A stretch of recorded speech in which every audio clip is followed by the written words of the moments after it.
starting on this question with Maria Rodriguez. Previous answers on federal Department of Education notwithstanding, it's going to be there if you get to Washington. So what are the biggest problems facing education in America?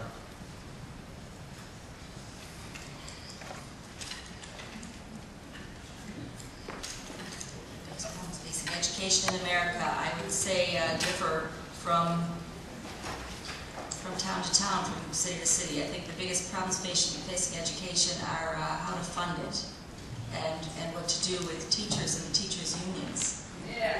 I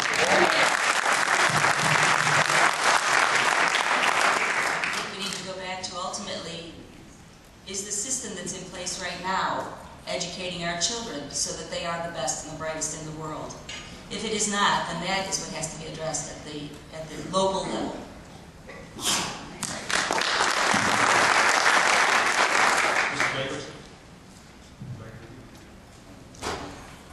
The question was, regardless of what you may feel about whether the federal government should be involved in education, should you go to Washington, the department's there, what are the biggest problems facing education in America? One problem that I think is bilingual. Yes. There is a school in Mundelein that got an award for excellence in education, but then they got bum wrapped because it wasn't bilingual, and their funding was going to be pulled. Well, they won that one. You don't have two languages. How's a child going to learn? You teach English. You teach the classes in English. And they will learn. It's been proven.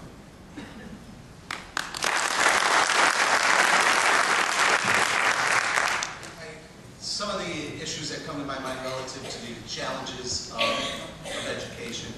Number one is social promotion. I think promoting an individual, a child, from 4th grade to 5th grade, when they can't pass the curriculum of that grade in which they just finished, is a crime for that child.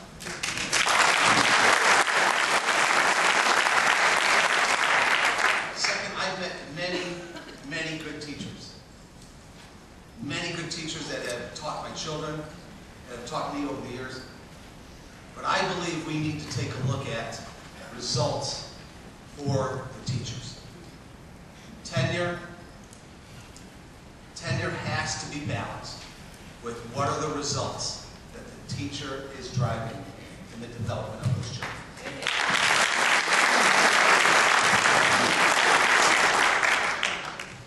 Again, when I was on the school board, the main thing I focused on was the middle 80%. If you look where the costs went in education, it went to the top 10% and the bottom 10%.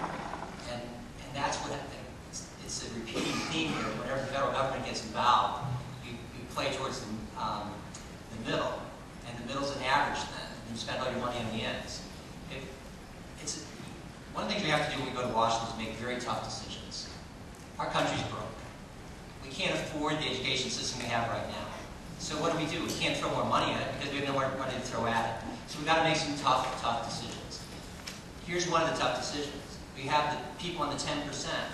In the school district, we take a handicapped child. That handicapped child, God bless them, they're going through school, but they get one teacher per one child. It's very costly. We can't afford that. It's one of the tough decisions you have to make. If you look across the world and what they do in education across the world, is everybody doesn't go to high school. If they're not suited for school when they're in grade school, they don't go on to high school. And it's a little bit misleading too of how bad our country's doing. Because when we're compared to other countries, only their best kids are going to high school. And those kids are compared to all of our kids. So it's a little bit misleading. But the main thing we have to do is make tough decisions and figure out where we spend our funds. And teacher unions is one of the things. We have to pay teachers the right amount. We can't have tenure. We have to have people paid for performance. Thank you. Sorry. It's passionate. All right.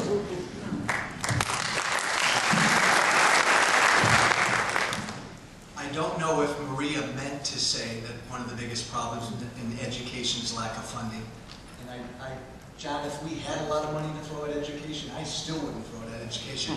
Money's not the problem.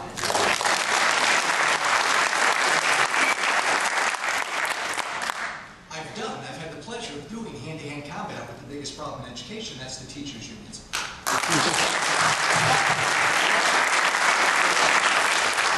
It's simple, we know the answer. There is an absolute lack of competition in the American education system. It was a system built and designed for the agricultural age. It is being tugged slowly into this age. You know, we're beginning to see some openings. Charter schools have been around for a little bit, school vouchers a little bit, homeschooling a little bit, but not nearly enough. We have the best university system in the world. How come we don't have the best K-12 system in the world? Absolute lack of competition, absolute control of the teachers' unions. I hate props. I'm going to pull out one of my only props, if I can read it. It's one of my favorite quotes from Bill Bennett, former education secretary in Reagan's administration. I got to go like this now. Today, there are more certain and more immediate penalties in this country serving up a single rotten hamburger than for furnishing 1,000 children with a rotten education.